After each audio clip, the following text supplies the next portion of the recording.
setiap usaha yang dilakukan pastinya menginginkan keuntungan yang sangat luar biasa. Namun hal itu harus seiring antara usaha dan hasil. Di era pandemi saat ini, banyak para pegawai ataupun karyawan yang mencoba hal baru untuk terjun ke dunia bisnis. Salah satunya yaitu bisnis budidaya ikan nila. Nah, biar cepat sukses, kami menyajikan cara mudah budidaya ikan nila menggunakan kolam tanah.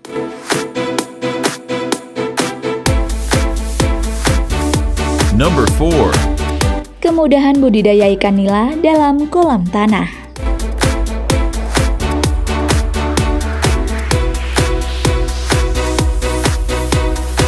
Salah satu ikan air tawar yang memiliki banyak penggemar yaitu ikan nila.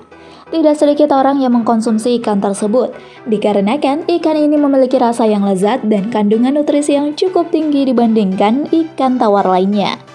Bisnis budidaya ikan nila mulai populer di kalangan masyarakat lantaran permintaan dari para konsumen yang semakin meningkat. Hal ini menjadi angin positif bagi para petani ikan, karena tidak hanya ikan siap panen saja yang dijadikan komoditas bisnis, tapi ternyata bibitnya juga berpotensi untuk menghasilkan pundi rupiah yang sangat menjanjikan. Ikan nila secara rasa tentunya tidak kalah dengan ikan lele, mujair, dan bandeng. Dengan perawatan yang sederhana dapat dimungkinkan ikan nila selalu terbilang sukses dalam budidayanya. Sebelum kalian memutuskan untuk terjun dalam bisnis budidaya ikan nila, sebaiknya perhatikan terlebih dahulu masalah lokasi yang akan digunakan untuk tempat atau kolam ikan tersebut. Dari beberapa peneliti yang kita ketahui, untuk budidaya ikan nila bisa menggunakan berbagai macam media, antara lain kolam tanah, kolam semen, dan akuarium. Namun di sini kita akan bahas mengenai budidaya ikan nila menggunakan kolam tanah. Kolam tanah memang menjadi pilihan yang baik untuk bisnis yang satu ini. Kalian cukup memperhatikan dalam panduan pembuatan kolam, dari menggali, mengeringkan, menyiapkan plankton, sampai pengairan.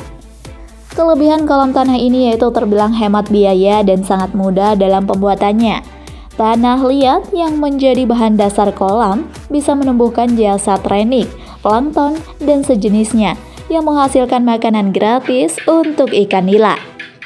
Untuk ukuran kolam yang kalian buat harus menyesuaikan dengan jumlah ikan nila yang akan dibudidaya ya guys. Jangan sampai kolam lebar tapi ikannya hanya sedikit. Dalam hal ini yang perlu kalian ingat yaitu pemberian lubang sirkulasi di bagian pojok bawah. Dibuat agak miring agar gampang saat membersihkan air kolam. Pertimbangan teknis dalam proses pembuatan kolam untuk ikan nila.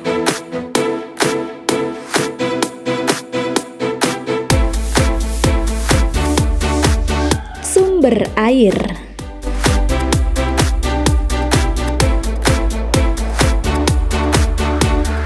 Dalam hal ini kita harus memperhatikan terlebih dahulu sumber air yang ada di sekitar kolam itu. Agar lebih bagus, kita sebaiknya menggunakan air sungai untuk kolam karena mengandung mikroba yang sangat baik untuk konsumsi ikan.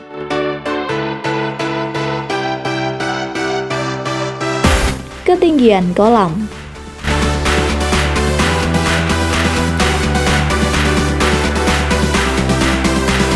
Ketinggian lokasi juga sangat berkesinambungan khusus dalam suhu kolam nantinya. Budidaya kolam terpal ini akan berjalan dengan baik jika memiliki ketinggian air yang tepat, yakni sekitar 0-500 meter di atas permukaan air laut. Tidak hanya itu, ukuran kolam juga berpengaruh dalam usaha ini. Untuk benih ikan nila biasanya tinggi kolam sekitar 60 cm. Namun untuk pembesaran ikan, kita harus menggunakan kolam dengan ketinggian 100-150 cm.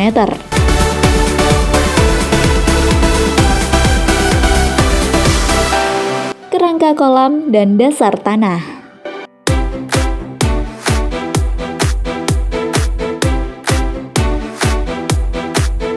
Dalam proses peletakan kolam di dasar tanah, kalian harus mencari area yang datar atau didatarkan melalui pengurukan.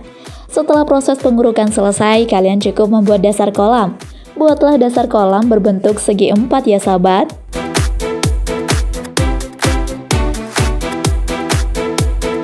Penanganan air limbah.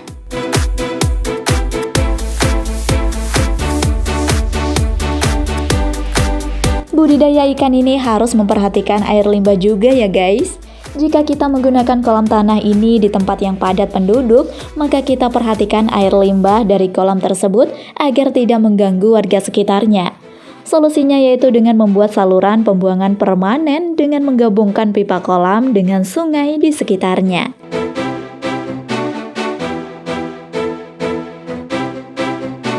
Persiapan air.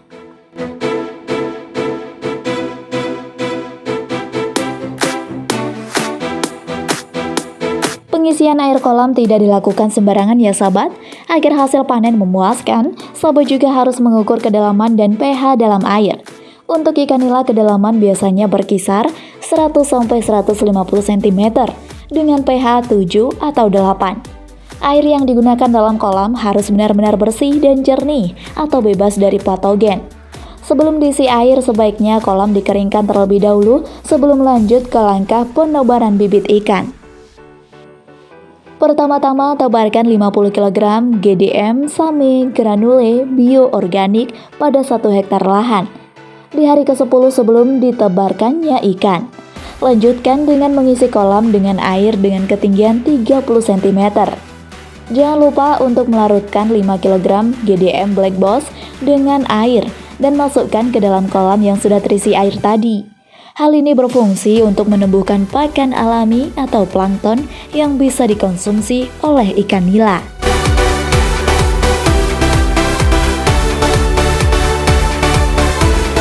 Number 3. Pemilihan bibit ikan nila.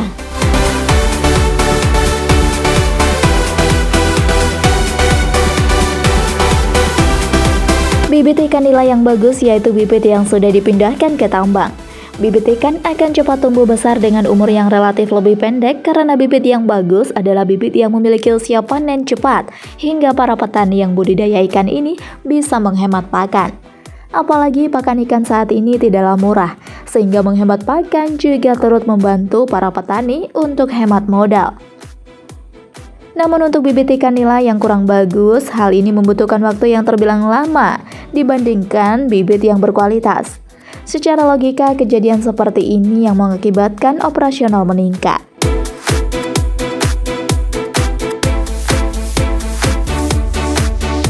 Number 2. Usia pemijahan indukan ikan nila.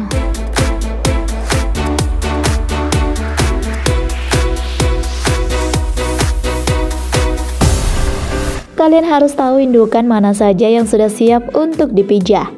Hal yang perlu diperhatikan yakni sebagai berikut. Betina yang berumur 10 bulan dengan berat ikan sekitar 500 gram dan memiliki 3 lubang di belakangnya. Anus eurogenital yang memiliki bentuk seperti bulan sabit yang memiliki fungsi untuk keluarnya telur, dan genital yaitu lubang yang berguna untuk keluarnya air seni. Lubang yang terdapat pada ikan betina harus memiliki warna kemerahan. Semakin besar indukannya, maka larva yang dihasilkan juga semakin banyak. Untuk betina berat 800 gram, akan menghasilkan larva 1.500 ekor tiap kali pemijahan. Jantan berumur 1 tahun dan berat minimal 120-180 gram. Terdapat 2 lubang di belakangnya dan terlihat jelas lebih menonjol.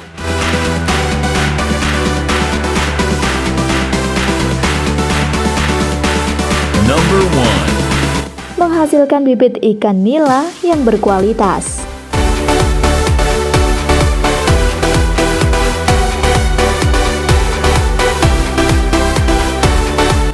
Perlu diperhatikan saat melakukan proses pemijahan. Bibit ikan nila menghasilkan bibit berkualitas adalah frekuensi pemberian pakannya. Sebaiknya kalian harus memberikan pakan yang rutin dan konsisten pada ikan. Bisa saja kalian memberi pakan ikan 2 kali sehari, yaitu pada pagi hari dan malam hari. Hindari pemberian pakan pada siang hari, karena pada saat tersebut kondisi ikan sedang membutuhkan ruang untuk istirahat.